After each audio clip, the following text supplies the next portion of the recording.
क्या आप जानते हैं, एक शांत पहाड़ी जैसा इलाका जहाँ के घुमावदार रास्तों से गाड़ियां गुजर रही थीं। इन्हीं में ही दो कारोबारी लोग भी एक स्कूटी से थे। इन्हें पता नहीं कि आज ये पहाड़ों में जो काम के सिलसिले में निकले हैं वो कभी समाप्त नहीं होने वाला।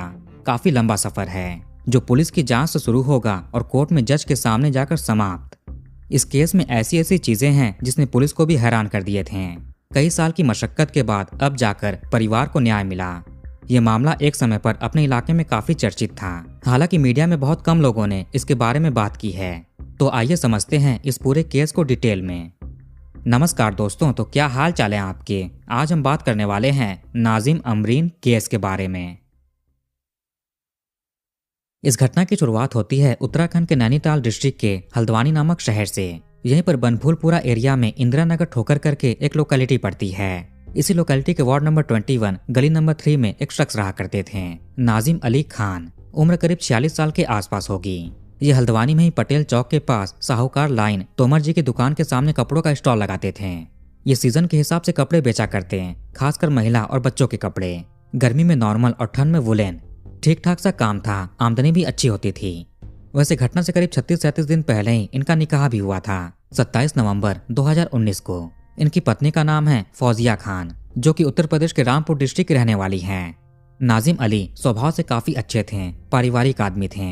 घर में इनके भाई, माँ और बाकी फैमिली मेंबर्स भी रहा करते हैं। ये दुकानों से बल्क में कपड़े उठाते और कस्टमर्स को बेचा करते हैं। इसके अलावा लोकल लोगों द्वारा सिले गए कपड़े भी अपनी दुकान पर रखते थे, जिससे उनकी भी हेल्प हो जाती। परिवार में सब कुछ नॉर्मल था, काम भी अच्छा चलता। 2 जनवरी 2020 बृहस्पतिवार का दिन है। अभी नया नया साल शुरू हुआ है, इसलिए काम भी थोड़ा बढ़ जाता है। ज्यादा कस्टमर्स कपड़े खरीदने के लिए आते हैं। इन दिनों नाजिम की पत्नी ससुराल में नहीं थी, बल्कि अपने मायके गई हुई थी। नाजिम के एक बड़े भाई भी हैं, वाजिद अली खान अलायस राजू। इनके अनुसार रोज की तरह छोटा भाई नाजिम सुबह में समय से निकला अपनी दुकान के लिए। नाजिम अपनी दुकान पर जाते भी हैं। अब धीरे धीरे दोपहर हुआ। करीब 3:18 पर एक कॉल भाई राजू के पास आता है। वो कॉल नाजिम के नंबर से ही इनको आया था, लेकिन कॉल करने वाली कोई महिला थी। उन्होंने अपना नाम बताया अमरीन और कहा कि नाजिम के दोस्त हैं। आगे बोले कि नाजिम के साथ सड़क पर कुछ अनहोनी हो गई है, भीमताल रोड पर चंदा देवी मंदिर के पास। ये सुनकर भाई घबरा जाते हैं, क्या और कैसे हो गया। अमरीन ने फिर कहा कि नाजिम को अस्पताल ले जा रहे हैं, आप भी पहुंचिए। उन्होंने अस्पताल का नाम बताया, ब्रिजलाल हॉस्पिटल। अब राजू भी अपने कुछ परिजनों के साथ अस्पताल के लिए रवाना होते हैं। अमरीन के बारे में थोड़ा बात करें तो ये नाजिम के घर से कुछ गली दूर वार्ड नंबर 33 में रहती थी। ये शादीशुदा है और इसके 2 बच्चे हैं। दोनों बेटियां हैं, 15 और 12 साल की। करीब 4 साल से ये अपने पति हनीफ से अलग रह रही है। पति इसके पैरालाइज्ड बताए जाते हैं। उनका घर कीछा नामक जगह पर है। इसके पति ने बेटियों से इसे घर से निकाल दिया था। अब इसके पीछे की वजह क्या थी ये आपको अभी बताएंगे। फिर अमरीन अपने बेटियों को लेकर मायके आ गई थी इंदिरा नगर और यहीं पर रहने लगी। इसने अपने और बेटियों के खर्च के लिए ब्यूटिशियन का काम सीखा। हालांकि फिर ये कपड़ों की सिलाई करने लगी। ठंड के समय में ये वुलन कपड़े बिना करती, छोटे बच्चों के फ्रॉक्स, मोजे, टोपी, पजामा, ऐसी चीजें। और ये सभी कपड़े तैयार करके नाजिम को देती और नाजिम अपनी दुकान पर रखता। अमरीन और नाजिम जो कि सेम इलाके के रहने वाले थे और ये बचपन से एक दूसरे को जानते थे। इनके घर वालों की भी आपस में पहचान थी। अब चूंकि नया नया साल शुरू हुआ है और ठंड का मौसम भी है, पहाड़ी इलाकों में ठंड ज्यादा पड़ती है और ये जगह हिमालय के पास भी है। इन्हीं सब की वजह से वुलन कपड़ों की डिमांड ज्यादा थी। अमरीन के अनुसार कपड़ों को और भी जगह पर डिस्ट्रीब्यूट करने के लिए, बिजनेस को और भी बढ़ाने के लिए दोपहर में ये नाजिम से मिली। ये लोग एक सफेद स्कूटी से हल्द्वानी से भीमताल की ओर रवाना होते हैं। 12 बजे के आसपास निकले होंगे। सोचा कि भीमताल चलकर वहां का भी बाजार देखा जाएगा। वहां टूरिस्ट ज्यादा आते हैं, दुकानदारों से बात करेंगे। जब ये लोग भीमताल थाना क्षेत्र में प्रवेश किए और फिर चंदा देवी मंदिर के पास एक हेयरपिन मोड़ पर पहुंचे, तभी एक आदमी जो कि पुलिस वाला लग रहा था और सड़क से गुजर रहे लोगों की चेकिंग भी कर रहा था, उसने इन्हें भी इशारा करके स्कूटी रुकवाई। उस अननोन आदमी ने खाकी रंग की जैकेट पहन रखी थी। सबसे हेलमेट के बारे में पूछ रहा था। नाजिम ने पहले से हेलमेट पहन रखे थे, अमरीन ने भी पहने हुए थे। फिर भी वो अनजान आदमी इनको रोकता है। उस आदमी ने नाजिम से डॉक्यूमेंट्स मांगे चेक करने के लिए। नाजिम ने दे दिए। वो आदमी इनको 1.5-2 घंटे तक वहां पर रोके रहता है और बार बार हेलमेट को लेकर इनको सवाल पूछता कि हेलमेट सही नहीं है, कोई और ले लो। उसके हाथ में लकड़ी का एक स्टिक भी था। जब वहां पर खड़े खड़े काफी समय बीत गया तो नाजिम अमरीन थोड़े नाराज होते हैं कि अभी तक क्यों रुके हुए हो, इनको जाने दो। अभी तक 2:30 से 3 बजे के आसपास का समय हो गया था। नाजिम और उस अनजान आदमी के बीच बहस शुरू हो जाती है। बात हाथापाई तक पहुंच गई। इसी बीच उस अनजान आदमी ने अपना तमंचा बाहर निकाला और नजदीक से ही नाजिम पर निशाना लगा दिया।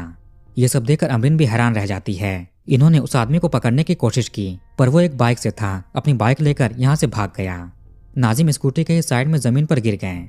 उस वक्त अमरीन स्कूटी से उतरकर साइड में खड़ी थी और नाजिम के साथ उस आदमी से बहस कर रही थी। तभी उस आदमी ने गुस्से में हथियार निकाला और चला दिया और चंद सेकंड में ही अपनी बाइक लेकर निकल गया। अमरीन सहमी हुई थी और नाजिम के पास ही बैठकर मदद की गुहार लगाने लगी। ये काफी सुनसान इलाका था, आसपास जंगल और पहाड़ हैं। हालांकि रोड चलता फिरता है, गाड़ियां गुजरती रहती हैं। कुछ लोग यहीं पर रुककर देखने के लिए भी आते हैं। अमरीन भी सड़क किनारे खड़ी होकर बड़ी गाड़ियों को रोकने का प्रयास करने लगी ताकि जल्दी से नाजिम को अस्पताल ले जा सकें। इतने में ब्लैक कलर की बोलेरो कार को अमरीन ने रुकवाया। इस कार को दिलावर सिंह नामक आदमी ड्राइव कर रहे थे और साइड में इनके एक साथी भी बैठे हुए थे, पंकज प्रजापति। ये लोग केबल टीवी सर्विस का काम करते हैं, अलग अलग जगहों पर जाकर केबल टीवी लगाते हैं। इसी काम के सिलसिले में ये लोग भीमताल के खैरोला जा रहे थे। तभी रास्ते में वो घटना हुई। अमरीन ने इनकी कार रुकवाई। उसने कहा कि इनको हॉस्पिटल लेकर चलो। दिलावर जी ने पहले तो मना किया, फिर अमरीन रिक्वेस्ट करती है कि नाजिम की सांसें चल रही हैं, समय रहते अस्पताल लेकर चलो, वो बच सकते हैं, मानवता के लिए ले चलो, उनका भी परिवार है। इसके बाद दिलावर जी मान गए और पिछली सीट पर नाजिम को बिठाया। वहीं अमरीन भी बैठती है उनके साथ। फिर ये लोग अस्पताल के लिए निकल पड़े। गाड़ी में जब अमरीन बैठी हुई थी तभी नाजिम के मोबाइल से उनके बड़े भाई को कॉल करके सूचित किया 3:15 से 3:18 के बीच। इधर चूंकि चंदा देवी मोड़ और रानी बाग के बीच सड़क काफी घुमावदार था, इसलिए गाड़ी को सावधानी से ड्राइव करना पड़ता। गाड़ी चालक और इनके साथी भी वो दशा देखकर काफी घबराए हुए थे। लगभग करीब 20-25 मिनट के बाद ये लोग अस्पताल में पहुंचे। इधर से नाजिम का परिवार भी पहुंचा। राजू ने वापस नाजिम के फोन पर कॉल किया, जिसे अमरीन ने उठाया। उससे पूछा कि अस्पताल के कौन से हिस्से में आए। इसने जवाब दिया कि इमरजेंसी रूम की तरफ आ जाइए। भाई राजू ने जैसा मीडिया में बताया, वहां पर जाकर देखा कि इनके भाई एक कार के अंदर पड़े हुए हैं। उनके सर में काफी गहरी चोट लगी है। इतने में ही अमरीन अस्पताल के अंदर से कुछ हॉस्पिटल स्टाफ के साथ बाहर निकली और नाजिम को अंदर ले गए। भाई ने अमरीन से बातचीत किया, जिसमें वो सब कुछ बताती है। उसने नाजिम का मोबाइल फोन और बाकी उसके सामान परिवार को सौंपे। उधर बोलेरो कार दिलावर जी लेकर चले गए। चूंकि पीछे की पूरी सीट खराब हो चुकी थी, लाल पदार्थ बिखरे हुए थे, इसलिए उस कार को पहले ये धुलवाते हैं, उसके बाद अपने काम पर चले गए। इधर अस्पताल में डॉक्टर्स ने चेक करते ही बोल दिया कि अब ये दुनिया में नहीं रहे। कुछ मिनटों में ही पुलिस को भी इस घटना की सूचना दी गई। उधर जिस जगह पर घटना हुई थी, हेयरपिन मोड़ के पास, वहां पर भी लोगों की भीड़ इकट्ठा हो रही थी। उसमें से एक टूरिस्ट ने बिना अपनी पहचान मीडिया में उजागर किए 112 डायल करके पुलिस को खबर दी। पुलिस कंट्रोल रूम में ये खबर 3:15 बजे के आसपास ही जा चुके थे। भीमताल थाने से एसएचओ सहित कई पुलिस ऑफिसर्स घटना वाली जगह पर पहुंचे। यहाँ पर एक तरफ पहाड़ है और दूसरी तरफ जंगल और खाई है, जहाँ छोटी सी दीवार बनाई गई है। दीवार के पास ही सफेद कलर की यमाहा फसीनो स्कूटी खड़ी थी। पैर रखने वाली जगह पर 2 हेलमेट पड़े हुए थे। लेफ्ट हैंडल की तरफ और फ्रंट मीटर पर लाल पदार्थ थे। स्कूटी के लेफ्ट साइड में जमीन पर भी थे।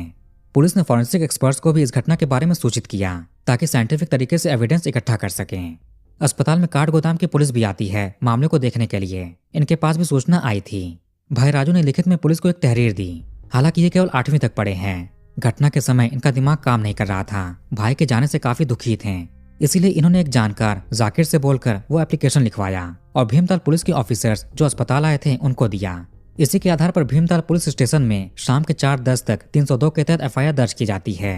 पुलिस की कई टीमें बनाई गईं। स्पेशल ऑपरेशन ग्रुप यानी एसओजी भी बनाया गया। इस केस को लीड कर रहे थे भीमताल थाने के एसएचओ, यही इन्वेस्टिगेटिंग ऑफिसर भी होते हैं। अब जांच पड़ताल शुरू होती है। पुलिस ने सबके बयान दर्ज करने शुरू किए। अस्पताल में जो भी परिजन आए थे, वहाँ घटना वाली जगह पर जो भी लोग मौजूद थे, इसके साथ ही नाजिम को अस्पताल पहुंचाने वाले दिलावर सिंह। इस केस में एक अहम चश्मदीद गवाह भी थी, अमरीन जहां, जिन्होंने सब कुछ अपनी आंखों से होते हुए देखा था। शुरू से आखिर तक ये साथ थीं। करीब 5:30 बजे के आसपास पुलिस अमरीन को लेकर मल्ला काठगोदाम आउटपोस्ट पहुंची बातचीत करने के लिए। अमरीन ने सारा किस्सा बताया जो भी उस दौरान हुआ था। पुलिस ये भी पता करती है कि नाजिम की किससे किससे दुश्मनी थी। हाल के दिनों में कुछ हुआ हो, पैसों की लेन देन या काम को लेकर विवाद हो, लेकिन परिवार ने ऐसे किसी भी तरह की चीज से इनकार कर दिया। पुलिस ने नाजिम के सीडीआर यानी कॉल डिटेल रिकॉर्ड और मोबाइल टॉवर लोकेशन के लिए टेलीकॉम कंपनी को रिक्वेस्ट भेजी। साथ ही साथ हल्द्वानी से लेकर भीमताल के बीच रास्तों में जितने भी कैमरे लगे हुए थे उन्हें भी आइडेंटिफाई करके फुटेज निकलवाए गए। नाजिम के घर से लेकर जहां पर वो कपड़ों की दुकान लगाते थे वहां के भी कैमरे चेक किए जाने लगे। ये भी जानना था कि उस दिन इनका रूटीन क्या था, किससे किससे मिले थे, फोन पर बात की थी। हालांकि ये सब करने धरने में थोड़ा टाइम लगता है, लेकिन हम आपको इन्वेस्टिगेशन के टाइम से नहीं बल्कि घटना के टाइमलाइन के अनुसार बता रहे हैं। उधर फॉरेंसिक टीम घटना वाली जगह पर पहुंची, वहां से सबूत इकट्ठा करने शुरू कर दिए। स्कूटी, हेलमेट इत्यादि जब्त किए गए। वहां की मिट्टी के 2 अलग अलग सैंपल भी उठाए गए। एक तो नॉर्मल था और दूसरा जिस पर लाल पदार्थ लगे हुए थे। एक लकड़े की स्टिक भी जब्त की गई, उस पर भी लगे थे। पूरे घटनास्थल के फोटोज भी लिए गए। उस दौरान काफी पुलिस फोर्स भी मौजूद थे। अगले दिन पोस्टमार्टम किया जाता है। इन दिनों नाजिम की पत्नी अपने मायके में थी। खबर सुनकर वो भी यहाँ पर पहुंची। अभी शादी को केवल 36-37 दिन ही हुए थे। हालांकि नाजिम की ये दूसरी शादी थी। इनकी पहली शादी दिसंबर 2016 में हुई थी। नाजिम के भाई के अनुसार नाजिम 2 फोन्स यूज किया करते थे। एक फोन तो भाई को अमरीन से ही बरामद हो गया था। नाजिम 2 सिम कार्ड भी यूज किया करते हैं। 1 अक्टूबर 2019 से लेकर 1 जनवरी 2020 तक करीब 90 दिन के कॉल डिटेल निकलवाए गए हैं। इस केस में पुलिस ने जो कैमरों के फुटेज निकाले, घटना के हिसाब से उनको लेकर बात करें तो हाइडल गेट के पास लगे कैमरे में 2 जनवरी 2020 की दोपहर 12:28 के आसपास एक स्कूटी पर बैठे हुए 2 लोग दिखते हैं, अमरीन और नाजिम। ये हल्द्वानी से निकलते हुए दिख रहे थे। 12:36 पर कोल्टेक्स तिराहा काठगोदाम से पास हुए हैं। उस टाइम अमरीन ने पिंक सूट और ब्लैक स्कार्फ पहने हुए थे और नाजिम ने ब्लैक मरून जैकेट और ब्लैक ट्राउजर पहन रखे थे। करीब 3:20 पर एक बाइक भी दिखी, वापस हल्द्वानी की ओर आते हुए, डार्क ब्लू कलर की थी। उस पर बैठा हुआ आदमी हेलमेट लगाया हुआ था और खाकी कलर की जैकेट पहन रखा था। ये नरीमन तिराहा के पास स्पॉट हुआ। फिर 3:40 पर नरीमन तिराहा के पास ही वो कार दिखी। टाइमिंग के हिसाब से उसमें अमरीन और नाजिम बैठे हुए थे और हॉस्पिटल जा रहे थे। करीब 2:30 से 3 बजे के आसपास ही वो घटना हुई होगी। वो अननोन आदमी भी बाइक से भागा था जो कैमरे में स्पॉट हो गया। कॉल डिटेल में जो 90 दिनों के रिकॉर्ड निकाले गए थे नाजिम के, इससे पता चला कि केवल 1 महीने में अमरीन और नाजिम के बीच 854 बार कॉल पर बात हुई थी। पुलिस को अमरीन पर संदेह शुरू से ही था। इसका हाव भाव थोड़ा सा अजीब लग रहा था। जब ये नाजिम को लेकर अस्पताल आई और नाजिम के भाई उस घटना के बारे में से पूछ रहे थे तो ये बार बार इमरजेंसी रूम की तरफ जाने की कोशिश करती। एक तरह से वो सवाल के जवाब देने से बच रही थी और तो और बार बार घर जाने की कोशिश करती। पुलिस भी जब इसे शुरुआती पूछताछ करती है तो उनको भी अलग अलग बयान दिए। इसने यह भी कहा कि ये अननोन आदमी के बारे में कुछ नहीं जानती, ठीक से देखा नहीं था। पुलिस ने अमरीन की भी कॉल डिटेल निकलवाई। इसके मोबाइल से और भी हैरान करने वाली बात पता चलती है। अमरीन की एक और आदमी से कॉल पर बात होती थी। उससे 1 महीने में 591 बार बात किए थे। उसका नाम पता चला राधे श्याम वाल्मीकि। यह हल्द्वानी के ही नवाबी रोड के पास कुल्यालपुरा इलाके के वाल्मीकि कॉलोनी का रहने वाला है। इसकी भी शादी हो चुकी है और 4 बच्चे हैं। राधे श्याम सुशीला तिवारी हॉस्पिटल में संविदा पर सफाई कर्मचारी है। इसकी पत्नी संतोष देवी भी हल्द्वानी नगर निगम में संविदा पर कर्मचारी हैं। अब अमरीन की नाजिम और राधे श्याम से इतनी क्यों बातचीत होती थी? आखिर ये भी तो 2 बच्चों की माँ है। अमरीन ने बताया कि नाजिम को बचपन से ही जानती है, लेकिन जब पति ने घर से निकाल दिया और वापस मायके आई तो कपड़े का बिजनेस शुरू किया, सिलाई का काम शुरू किया। ये कपड़े तैयार करके नाजिम को देती थी और नाजिम उसको अपनी दुकान पर बेचता था। ये नाजिम को बिजनेस के लिए जानती है और कोई गलत रिश्ता नहीं है। आगे कहती है कि राधे श्याम इसका मुंह भोला भाई है, 1 साल से उसको जानती है। वो एक बड़े हॉस्पिटल में काम करता है। जब अमरीन की माँ की तबीयत खराब हुई तब ये उनको उसी अस्पताल में लेकर गई थी जहाँ पर राधे श्याम काम करता था। अमरीन को इसके भाई जाफर ने राधे श्याम से मिलवाया था, फोन नंबर एक्सचेंज किया। ऐसा करने का केवल एक ही मतलब था कि अस्पताल में डॉक्टर कब आते हैं नंबर लगवा सके, अपॉइंटमेंट ले सके, अस्पताल में काम जल्दी हो जाए। इन्हीं सब के लिए कॉन्टेक्ट नंबर लिया था। यही नहीं, आस पड़ोस के लोग भी अमरीन से ही कहकर अस्पताल में नंबर लगवाते थे। राधे श्याम भी अमरीन के घर पर आने लगा था उसकी माँ को देखने के लिए, हाल चाल के लिए। इस तरह से नाजिम से बिजनेस को लेकर बात होती थी और राधे श्याम से अस्पताल के लिए। लेकिन इन सब में एक और चीज पुलिस ने ऑब्जर्व किया कि अमरीन ने दोनों से जितने भी बात किए उनमें से अधिकतम आधी रात को हुए थे। अब आधी रात को कौन सा बिजनेस, कौन सा अस्पताल का काम? पुलिस ने 2 जनवरी की रात को ही 8 बजे तक राधे श्याम को भी उठाया। ये सुशीला तिवारी अस्पताल के इमरजेंसी वार्ड में एडमिट था। इसे भी काठगोदाम आउटपोस्ट थाने लेकर आए और पूछताछ किया। उधर अमरीन को भीमताल थाने शिफ्ट किया गया। वो पहले ही टूट चुकी थी और उसने ही अननोन आदमी का नाम बताया, राधे श्याम। उसके बयान के बाद ही पुलिस ने राधे श्याम को उठाया। अब इस घटना के पीछे की वजह क्या थी वो भी थोड़ी अजीब है। क्योंकि अमरीन और नाजिम एक दूसरे को बचपन से जानते थे, जिस वजह से कभी कभार मिलते तो बातचीत हो जाती। लेकिन पिछले 5 साल से इनका रिश्ता कुछ ज्यादा ही आगे बढ़ चुका था। मीडिया के अनुसार अफेयर शुरू हो गया। अफेयर के 1 साल के बाद जब अमरीन के पति को इसका पता चला तो पत्नी को घर से निकाल देते हैं। वो बेटियों को लेकर मायके आ गई और पति से डाइवोर्स की प्रक्रिया शुरू कर दी। इधर अमरीन नाजिम से मिलती ही थी। उसी बीच 2016 में नाजिम का भी किसी महिला से निकाह हो गया। इसके बावजूद भी दोनों मिलते थे। अमरीन ने अपने एक अंकल के नाम पर सिम लिया था, उससे ही नाजिम से बात करती। उसके साथ कपड़े का भी बिजनेस शुरू किया। नाजिम अपनी गर्लफ्रेंड पर पैसे भी उड़ाता था, उस पर खर्च करता। हालांकि बात यह भी है कि जो कपड़े अमरीन बनाकर देती थी उसके पैसे वो देता। पर इसमें भी एक अजीब पॉइंट है। घटना से करीब 1 साल पहले अमरीन राधे श्याम से मिली अस्पताल के काम के सिलसिले में, क्योंकि इसके माँ की तबीयत ठीक नहीं थी, अस्पताल आना जाना था। राधे श्याम अपने सोर्सेस लगाकर काम जल्दी करवा देता। अभी तक सब कुछ सही चल रहा था। अमरीन और नाजिम के अफेयर के बारे में किसी को खबर नहीं। मीडिया के अनुसार नाजिम ने आमरीन से वादा किया कि तुमसे जल्दी ही शादी करेगा, फिर दोनों साथ रहेंगे।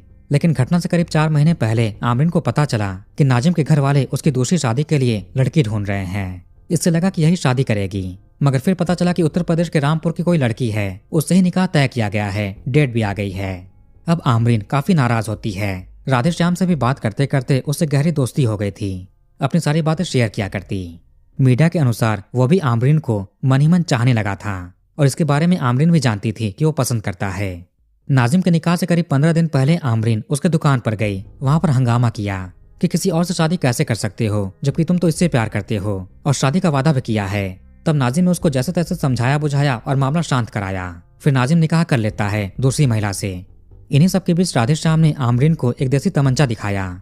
आमरीन बोले कि इससे उसको खत्म कर दो या किसी को सुपारी दे दो। मीडिया के अनुसार वो हथियार राधे श्याम ने बनभूलपुरा से ही खरीदा था, लेकिन फिर बात है कि अस्पताल में सफाई करने के दौरान मिला था और इसने चुपचाप बिना किसी को बताए अपने पास रख लिए। इसके पास करीब 3 कारतूस भी थे। इस हथियार को करीब 3 साल से अपने पास रखे हुए थे। उस पर जंग इत्यादि भी लग गए थे, खराब हो रहा था। पहले नाजिम आमरीन का खर्च भी उठाया करता, लेकिन दूसरी शादी के बाद पैसे देना भी बंद कर दिए। इसमें एक पॉइंट है कि अगर आमरीन का केवल बिजनेस को लेकर रिश्ता था तो शादी के बाद भी कंटिन्यू कर सकती थी, लेकिन नाजिम ने बंद क्यों कर दिया? बंद करने की वजह तो साफ नहीं हो पाई, जो इशारा करता है अफेयर की तरफ। वैसे मीडिया के अनुसार अफेयर के बीच आमरीन गर्भवती भी हो गई थी, लेकिन चूंकि अपने पति से अलग है, तलाक ले रही है, तो बच्चा किसका होगा इस पर सवाल खड़े हो सकते हैं, इसीलिए प्रेगनेंसी को हटा दिया। नाजिम से धोखा मिलने के बाद आमरीन फैसला करती है कि उसको छोड़ेगी नहीं, बदला लेगी। आमरीन जैसा पुलिस से कहती है कि राधे श्याम इसका मुंह बोला भाई है, लेकिन इससे भी रात रात भर लंबी लंबी बातें क्यों करेगी, इसका जवाब नहीं दे पाई। मीडिया के अनुसार आमरीन और राधे श्याम के बीच भी समझौता हुआ कि कुछ साल में आमरीन की दोनों बेटियां बड़ी हो जाएंगी और जल्दी उनकी शादी करा देंगे। फिर आमरीन राधे श्याम के साथ रहेगी। उधर नाजिम की पत्नी अपने मायके चली जाती है, जिसके बाद वापस से नाजिम आमरीन से कांटेक्ट करता है, मिलना चाहता था। उसके ऐसा करने से आमरीन का काम और भी आसान हो गया। नए साल के दिन आमरीन उससे कहती है कि चलो कहीं घूमने चलते हैं, भीमताल चला जाए, वहीं पर साथ में समय बिताएंगे। सब कुछ प्लान के तहत था। घटना वाले दिन आमरीन और नाजिम के बीच 7 बार बात हुई थी। 2 जनवरी की दोपहर में 12 बजे के आसपास आमरीन नाजिम को लेकर निकली। भीमताल जाने से पहले तिकोनिया पहुंचने पर आमरीन ने राधे श्याम को भी कॉल करके बोल दिया कि चंदा देवी मंदिर के पास तुम इंतजार करना। 12:15 के आसपास कॉल पर बात हुई। उसके बाद जब पहले से तय स्पॉट पर पहुंचने वाले थे, तब भी आमरीन ने कॉल करके सावधान किया कि आने वाले हैं, गाड़ी को रुकवा लेना। राधे श्याम ने जानबूझकर खाकी रंग की जैकेट पहन रखी थी, जिससे पुलिस वाला लगे। 12:50 के आसपास हेयर पिन मोड़ के करीब पहुंचे। राधे श्याम वहां पर पहले से अपनी ब्लू एवेंजर बाइक से खड़ा था और चेकिंग करने की एक्टिंग कर रहा था। गुजरते हुए लोगों से हेलमेट लगाने को बोलता। तभी नाजिम भी आया। राधे श्याम ने उसको रुकवाने की कोशिश की। पीछे बैठी हुई आमरीन में जोर देकर कहती है नाजिम से कि पुलिस वाला रोक रहा है तो रुक जाओ, देख लो क्या बात है। वहां पर जाते ही आमरीन स्कूटी से उतरकर खड़ी हो गई। राधे श्याम इनसे सवाल पूछने लगा। इसने 12:58 के करीब अपने एक आईफोन से नाजिम के आधार कार्ड और ड्राइविंग लाइसेंस की फोटो भी ली। उस जगह पर काफी भीड़ भाड़ थी, ट्रैफिक था, गलत जगह पर गाड़ी रुकवा ली। इसी वजह से अब टाइम को खींचना है ताकि भीड़ कम हो और घटना अंजाम दे सकें। जैसे तैसे 1.5-2 घंटे खींचे गए।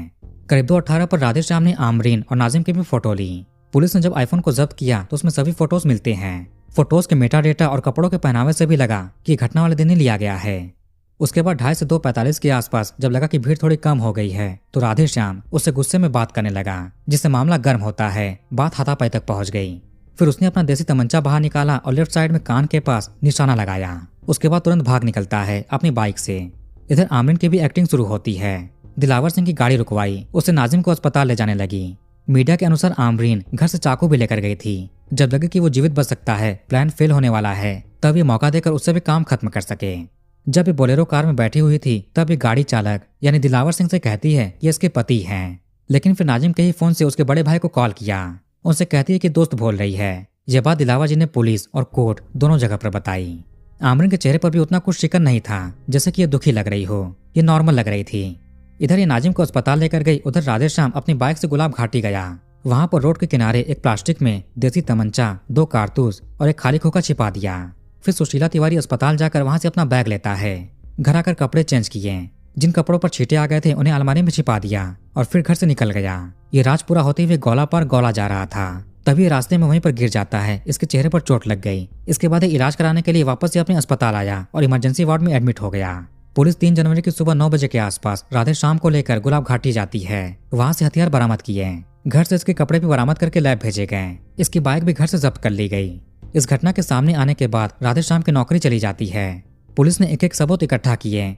अलग अलग जगहों से कैमरे के footage, call detail, mobile tower location, scientific evidence, घटना में यूज हुआ अवेंजर बाइक, उसको भी जब्त किया गया। जो छींटे उन कपड़ों और हथियार पर लगे थे वो नाजिम से मैच हो जाता है। यानी कि घटना वाले दिन राधेश्याम ने वही कपड़े पहने थे और वही हथियार यूज किया था। कैमरे में भी ये वही कपड़े पहने हुए जाते दिखा था। 31 मार्च 2020 को कोर्ट में चार्जशीट पेश की जाती है। मुकदमा शुरू होता है। 9 मार्च 2021 को आमरीन जहां और राधेश्याम वाल्मीकि पर चार्जेस फ्रेम किए गए। कोर्ट में करीब 17 गवाहों की गवाही ली जाती है। 29 मटेरियल ऑब्जेक्ट्स पेश किए गए। कोर्ट में केस चलता रहा। इस बीच दोनों बेल पर भी बाहर आ गए थे। 20 दिसंबर 2025 को कोर्ट की सुनवाई पूरी होती है। फिर 22 दिसंबर को इनको उम्र कैद की सजा सुनाई गई। साथ में 20-20 हजार रुपए का जुर्माना भी लगा, जो पैसे नाजिम के परिवार को भी दिए जाएंगे। कोर्ट ने और भी पैसे अथॉरिटीज को नाजिम के परिवार को मुआवजे के रूप में देने का आदेश दिया। राधेश्याम ने कहा कि इसने आमरीन के कहने पर घटना अंजाम दी, लेकिन जल्दी इसको गलती का एहसास हो गया और ये पुलिस के पास जाकर सरेंडर करने वाला था। गिरफ्तारी के बाद आमरीन अपने परिजनों से कहती है कि इसकी बेटियों को मत बताना वरना बुरा असर पड़ेगा। इसको भी पछतावा होने लगा। जज ने फैसला सुनाते हुए कुरान और मनुस्मृति का भी जिक्र किया। कुरान में कहा गया है कि ऐसा अपराध सबसे बड़े पापों में से एक माना जाता है और जिसने निर्दोष के साथ ऐसा किया मानो सारी मानवता के साथ किया। वही मनुस्मृति को लेकर बोला कि जो अपने स्वार्थ के लिए निर्दोष के साथ ऐसा करता है वो चाहे जीवित रहे या फिर ना रहे उसे कभी भी सुख प्राप्त नहीं होता। नाजिम का परिवार इस फैसले से संतुष्ट है। कहा कि 5 साल तक कोर्ट कचहरी के चक्कर लगाने के बाद अब जाकर न्याय मिला। तो वीडियो को यहीं पर खत्म करते हैं और कमेंट करके अपनी राय बताइए। इस वीडियो को लाइक और शेयर जरूर करिए और हमारे चैनल को सब्सक्राइब करके बेल आइकन ऑन कर लीजिए। मिलते हैं नेक्स्ट वीडियो में। धन्यवाद।